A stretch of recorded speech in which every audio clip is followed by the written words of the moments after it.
মানুষের মধ্যে পানি এবং স্যালাইন বিতরণ কর্মসূচি উপস্থিত সংগ্রামী সভাপতি বীর মুক্তিযোদ্ধা জনাব আব্দুল সালাম, উপস্থিত প্রধান সিনিয়র যুগ্ম মহাসচিব অ্যাডভোকেট রুহুল কবির রিজভী সহ উপস্থিত সকল নেতৃবৃন্দ, আসসালামু আলাইকুম।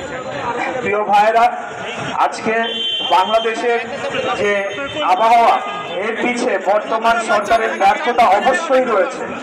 আপনারা জানেন যে অপরিকল্পিত উন্নয়ন, বিভিন্ন জলাশয় ভরাট, বায়ু দূষণ, আবহাওয়া দূষণ নিয়ন্ত্রণের ব্যর্থতা, এবং আপনারা জানেন যে ফারাক্কা বাঁধে নির্মাণের ফলে বাংলাদেশের নদীগুলায় পানি প্রবাহ কমে যাওয়া এবং বাংলাদেশের বিভিন্ন নদীর মধ্যে এখন মরুভূমির মতো বিভিন্ন চর জেগে ওঠা, এই সকল কারণের জন্যেই আজকে বাংলাদেশের যে আবহাওয়া এবং পরিস্থিতি সেটি অত্যন্ত ভয়াবহ পর্যায়ে চলে গিয়েছে। এই সরকার সকল কিছু নিয়ন্ত্রণ করতে ব্যর্থ হয়েছে।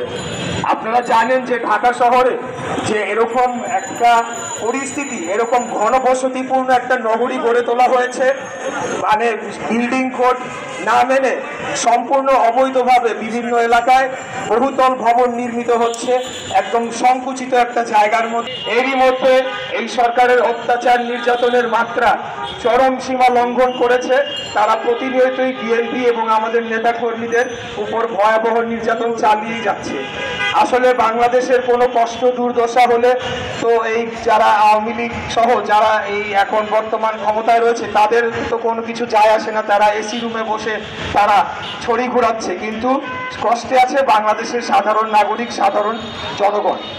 আমি আপনাদের উদ্দেশ্যে বলতে চাই যে এই শহরটা আমাদের, এই দেশটা আমাদের, এই দেশকে রক্ষায় বাংলাদেশের সাধারণ জনগণকে এগিয়ে আসতে হবে। আমাদের কানাডায় বেগমপাড়াও নাই, মালয়েশিয়াতে সেকেন্ডমও নাই। আমাদেরকে সরকার চাইলেও এই দেশ থেকে তারাই দিতে পারবে না। আমরা এই দেশেই অবস্থান করে আগামী দিনে বাংলাদেশের গণতন্ত্রকে পুনরুদ্ধার করব, জনগণের অধিকার জনগণকে ফিরিয়ে দিব, বাংলাদেশের সার্বভৌমত্বকে রক্ষা করব এবং বাংলাদেশের অখণ্ডতাকে আমরা রক্ষা করব ইনশাআল্লাহ। আমি আর বক্তব্য দীর্ঘায়িত না করে আমার যে রিক্সা চালক ভাইরা রয়েছে, আপনারা বিএনপির শক্তি, আপনারাই জনগণ, আপনাদেরকে সাথে নিয়ে উন্নয়ন, শ্রমিক, মেহনতি মানুষদের সাথে নিয়ে আগামী দিনে এই সরকারের পতন ঘটিয়ে আমরা বাংলাদেশকে আবার মুক্ত করবো ইনশাআল্লাহ।